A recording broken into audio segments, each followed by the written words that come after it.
right. Good morning, everyone. So I'm going to start out this talk with perhaps a little experience that you've all sort of had. So there's like a new iPhone that comes out, and it's, you know, shiny and amazing and looks awesome. Or, you know, maybe it's an Android device or something like that. And you start noticing that your current iPhone is crashing a lot more than what it normally does. It just seems to be really, really unstable. It's just getting slower. It's more and more difficult to use. And, you know, the prospect of upgrading is looking, you know, to the latest device is looking quite tempting. So why are we doing this? Well, obviously it's because Apple has induced planned obsolescence in our phones, right? They're running slower now because they put out a new piece of hardware, a new shiny piece of hardware, and they're trying to get us all to upgrade at once. So it turns out that this is actually a thing called a cognitive bias known as the clustering illusion. So your brain is constantly analyzing new information, and it's actually finding patterns in randomness as part of the reason that you're alive today. But with the frequency illusion, you actually tend to see correlations where there aren't actually any correlations whatsoever. Sort of like if you buy a new car and then suddenly when you're out driving on the road in that new car, you're seeing that same car absolutely everywhere, sort of validating your own choice. It turns out that your device has actually always been that slow. And yeah, you're sort of only really noticing it now, and this is a cognitive bias. So yeah, hi everyone, my name's Lindsay Holmwood. I'm Oxesis here on Twitter. I'm a research and development manager at a Sydney-based cloud hosting company called Bulletproof Networks. So I actually, although I work for a Sydney-based company, I actually manage a team of distributed infrastructure engineers. And I live in an area called the Blue Mountains, which I guess is sort of like, or John sort of refers to it as the Grand Canyon with trees. So I've been involved in the DevOps stuff for a while. I've co-organized the Sydney DevOps meetups for the last 4 years, and actually started DevOps Down Under as well, which is sort of like another version, Australian version of this same conference. And I've done a bunch of different open source things in the last few years as well. You can come and chat to me about that afterwards if you're interested.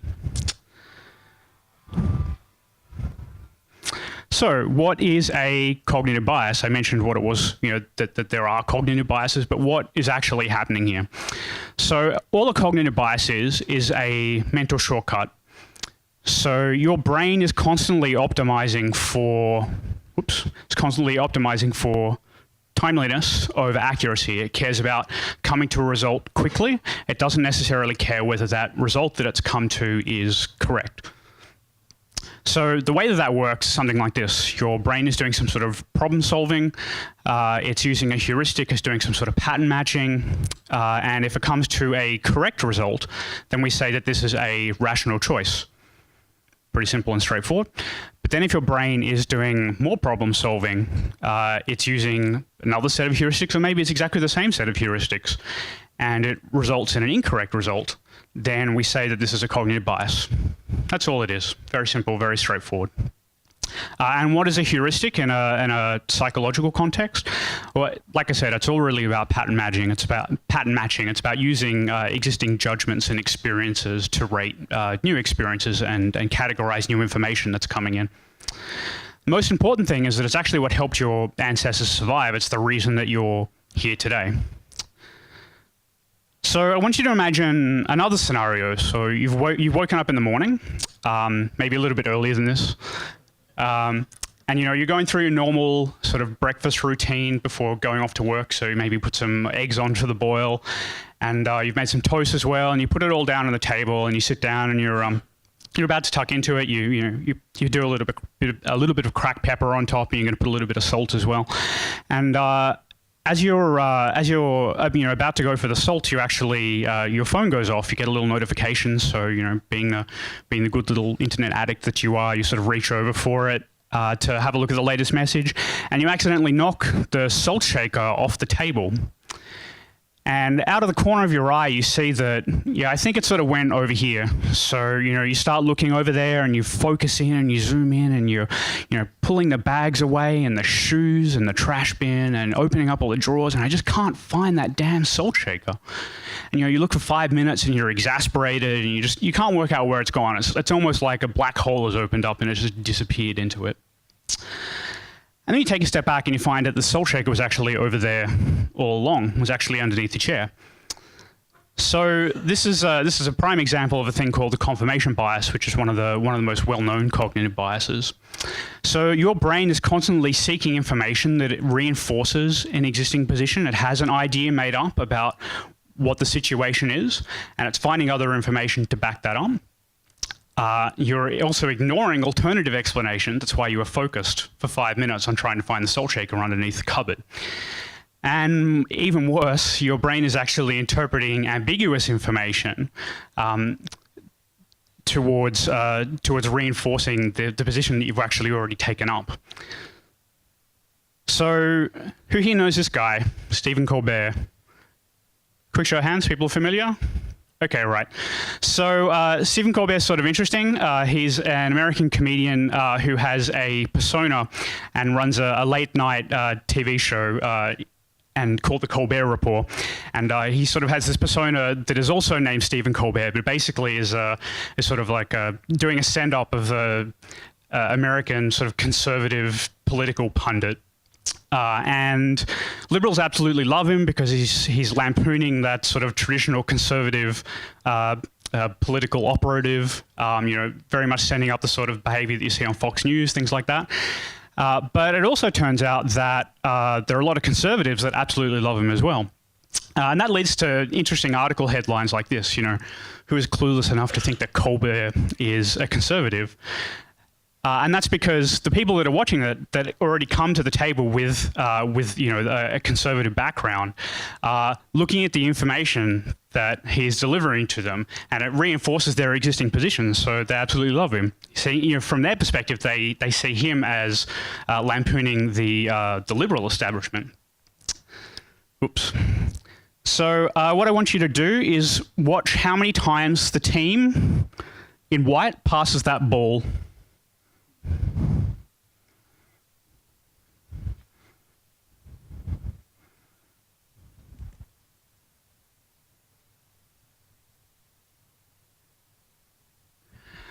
All right, quick shout out. How many times did you think you saw it passed? Okay, so somewhere between like 13 to 15, something like that. Okay, so did you notice the moonwalking gorilla in the center as well? Okay, all right, we'll watch that again, in case you didn't see it.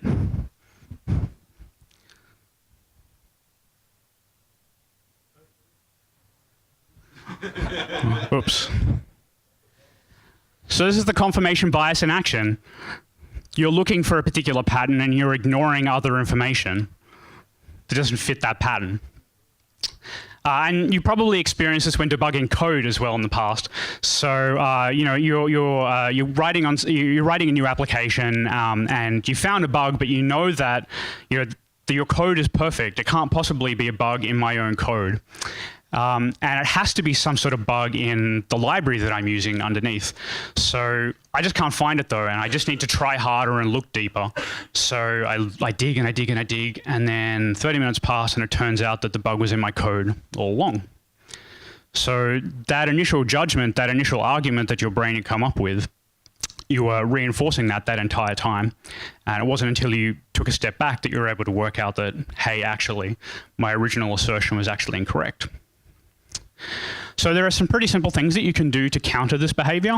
The first thing is that in the context of having arguments and discussions about things like architecture or the best way forward to achieve a particular goal, you have people that take opposing viewpoints, sort of playing the devil's advocate for the sake of argument.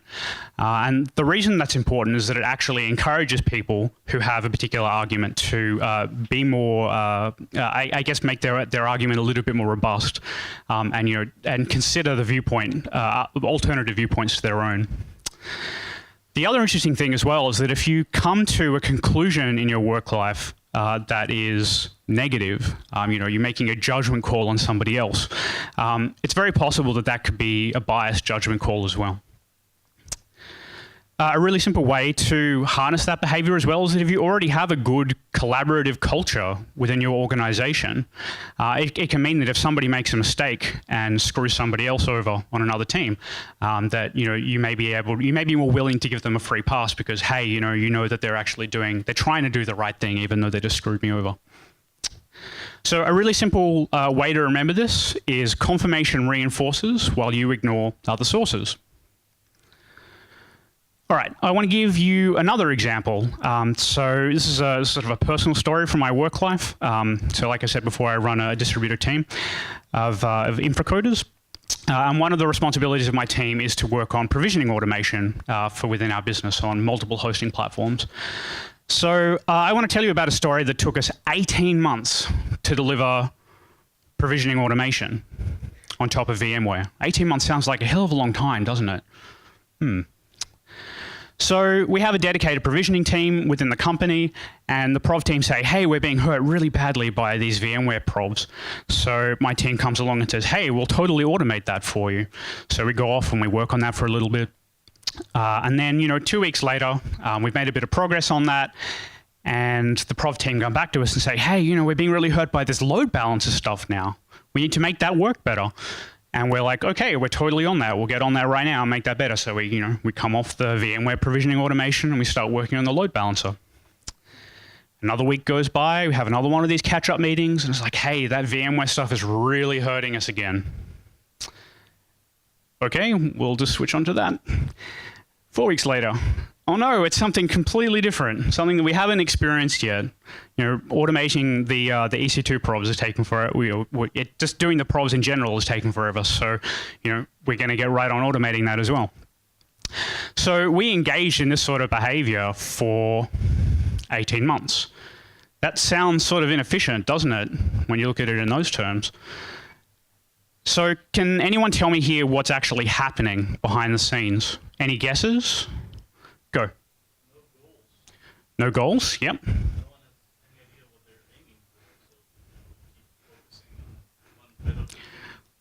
We're totally aiming on improving the provisioning automation, though. That's the goal. Sure. Yep. When you solve your first problem, the next one gets a promotion. Very good. So when we solve one problem, the next problem comes on and has a bit of a promotion there. So the actual thing that's happening here is that we are working on the thing closest to us that is hurting us the most at this point in time.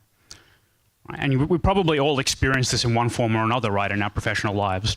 Constantly context switching between different projects, because this is the thing that's most important right now, the sort of shifting sands of priority.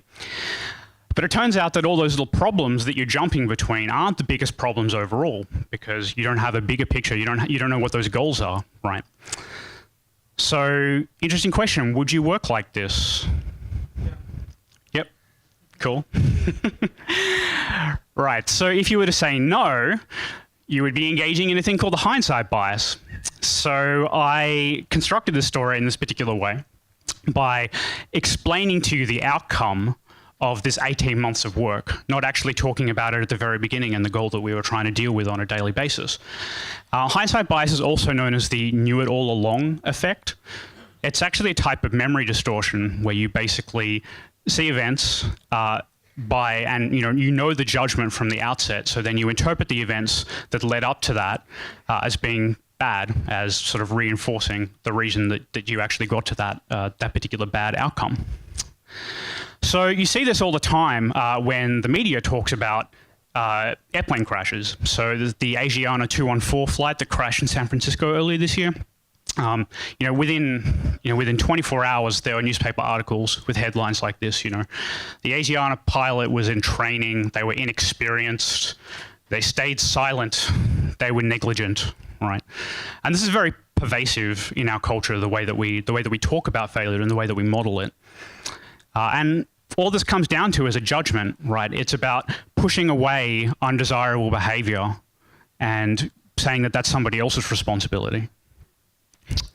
And you're saying that that particular person or that group of people were capable of preventing a bad outcome if only they'd known what their actions were going to result in.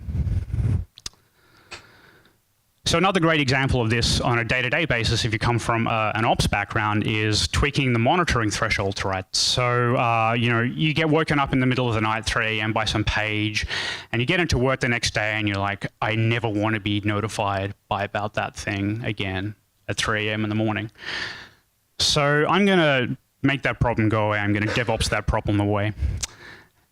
But interesting question. How often does that alert actually fire? Is that the first time that it's ever actually fired? Does it fire every single time you're on an on-call shift? What percentage of all alerts is that? Is it worth spending the time focusing on making that one alert go away at 3 a.m.? Are there other alerts that are actually firing more frequently? What makes that alert the most important to fix is the fundamental question. So a really simple way to counter that behavior is by collecting data, analyzing that data, and making decisions based on that data, also known as the scientific method. It's pretty damn useful. And this is all about acting on data rather than on feelings. Stories are a very powerful tool for communicating your unhappiness and your frustration with other people. And for just making a point like I'm doing here right now. But it turns out that the data on the whole tends to not lie all that much, even if it is a little bit of an abstraction. The other interesting thing as well, when you're talking about some sort of failure scenario, some sort of thing that, some horrible travesty, some catastrophe that happened on your IT infrastructure, is to actually explain the thing that went wrong in terms of foresight rather than hindsight.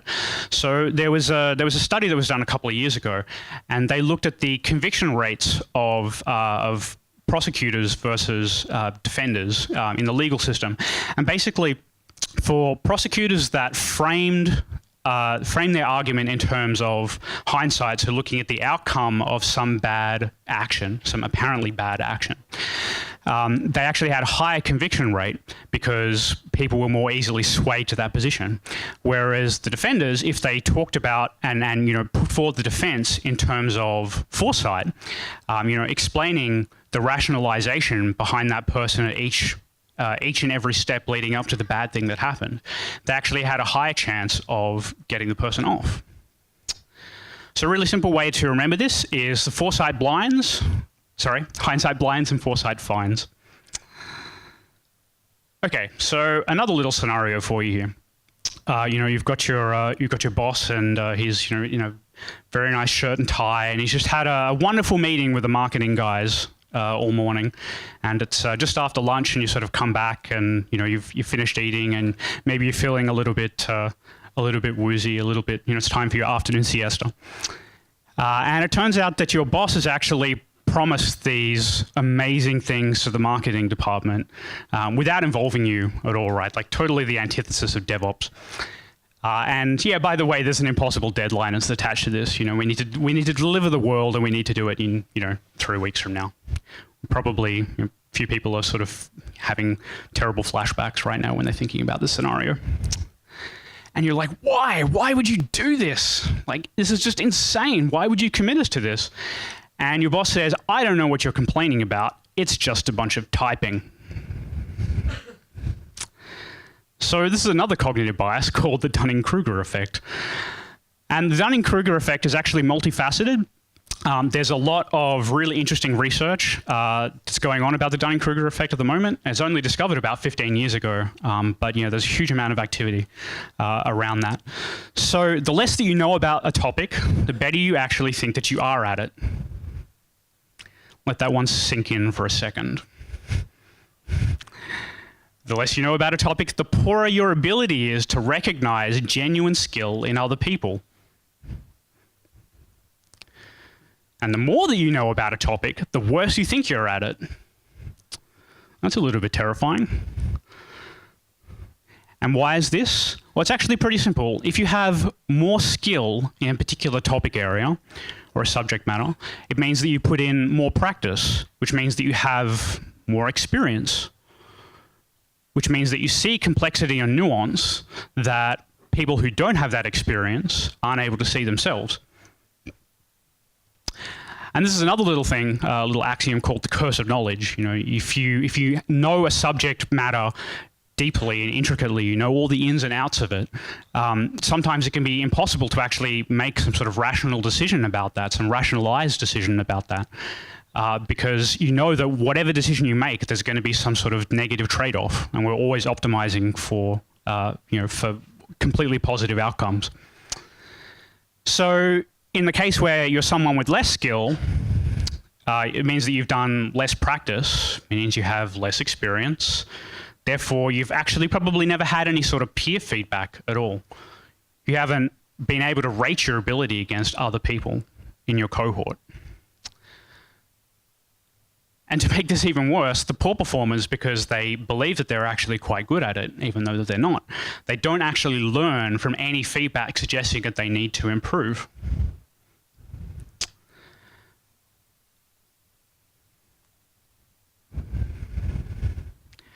Right. I can write code better than any of our developers. I can scale our systems way better than our sysadmins.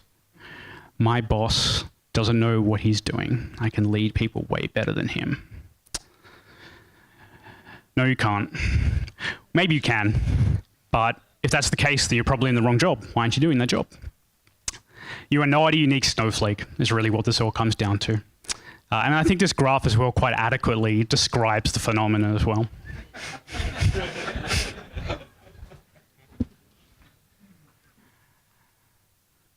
All right, really simple ways to counter this behavior. It's one of the great things actually about why, about all the research that's happening around Dunning Krueger at the moment.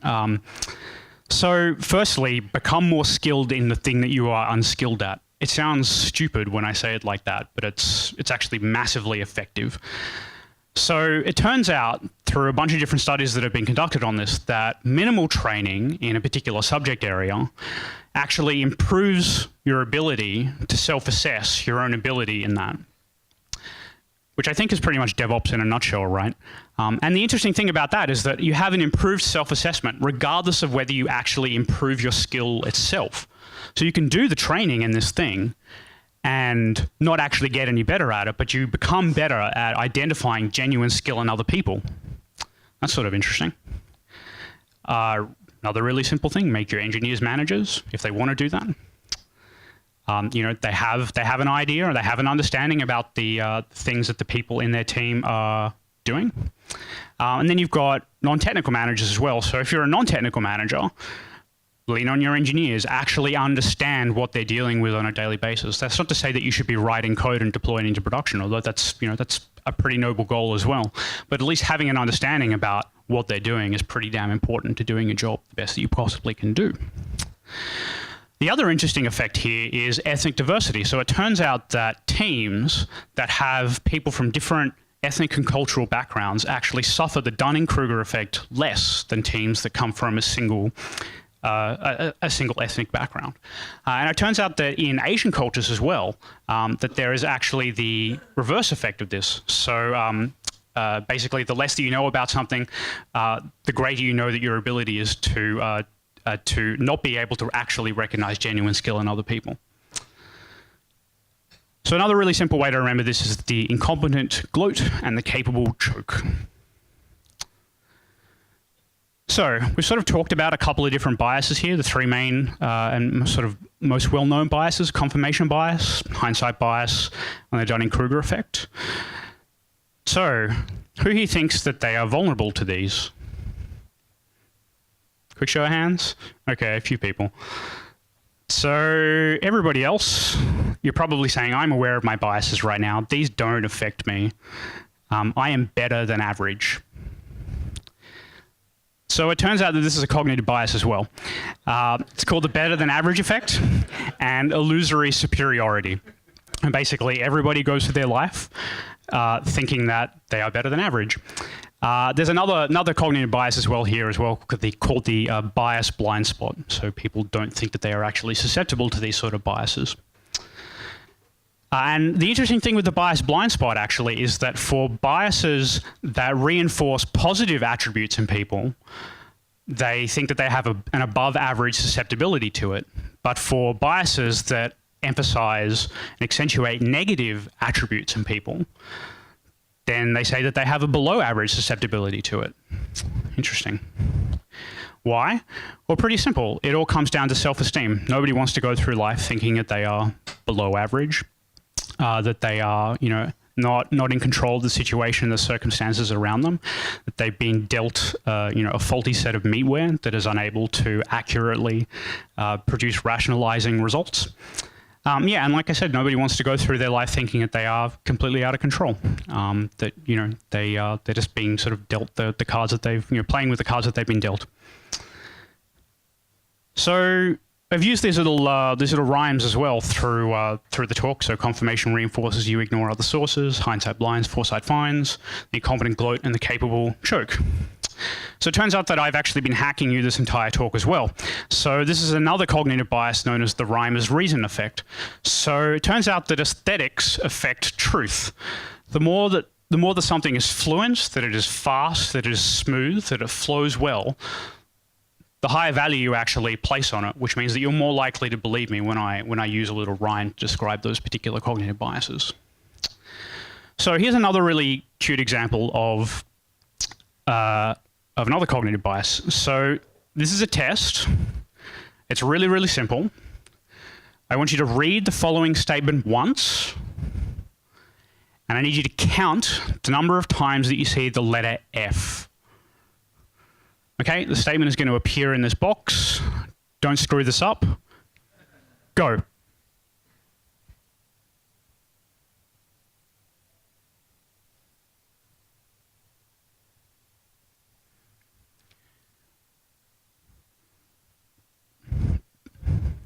Okay, only once.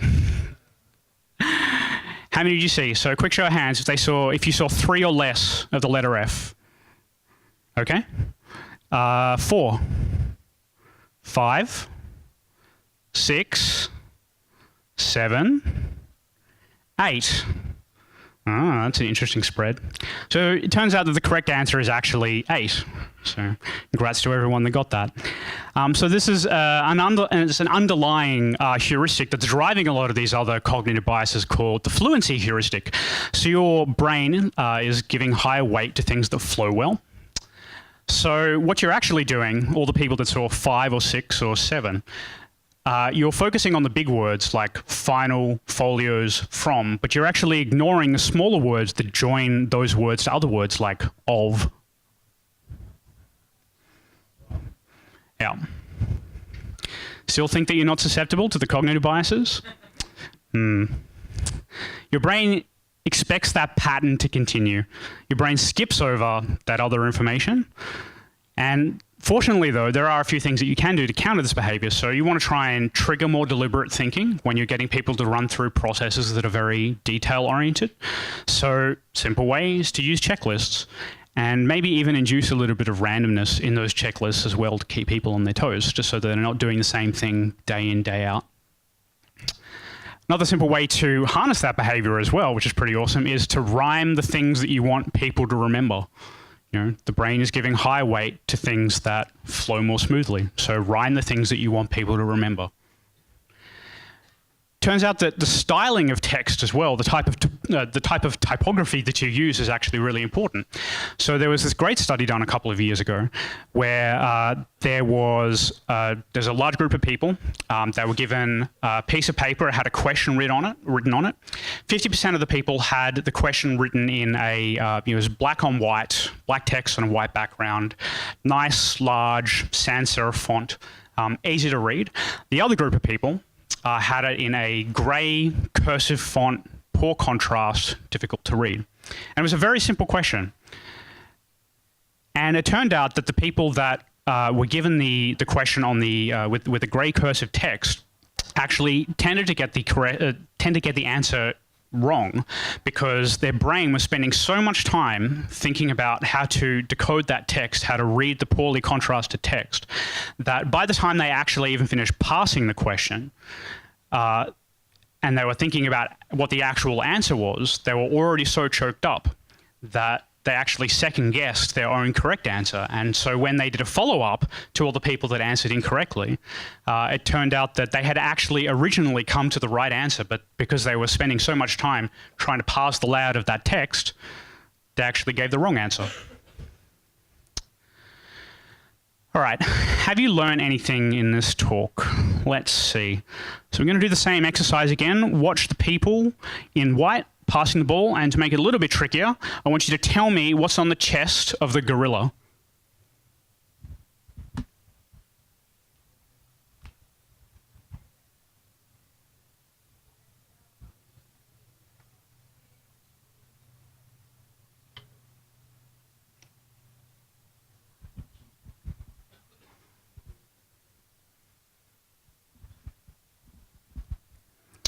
All right, did everybody get that? So how many times did we see the ball passed? 16, okay. So about 16. And what was on the gorilla's chest? Hair, yeah, that'll do. All right, so did you see the curtain colors change? Or did you see one of the players leave? Let's go back and watch that again.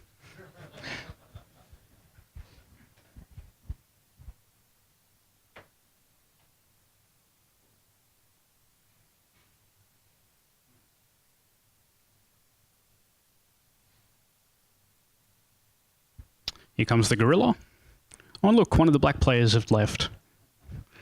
And look, the curtain's a completely different color now. Oops. I think Mark Twain said this best when he said that, you know, ain't what you don't know that gets you in trouble. It's what you know for sure that just ain't so. I sort of believe that at this stage of where we are with DevOps, creating good culture is a little bit of a distraction from the underlying problem. Culture is made from people. Understand how you think, understand how to become more rational and less rationalising. Look out for these cognitive biases. Let's start improving ourselves, and the culture will start flowing from that. Ta-da.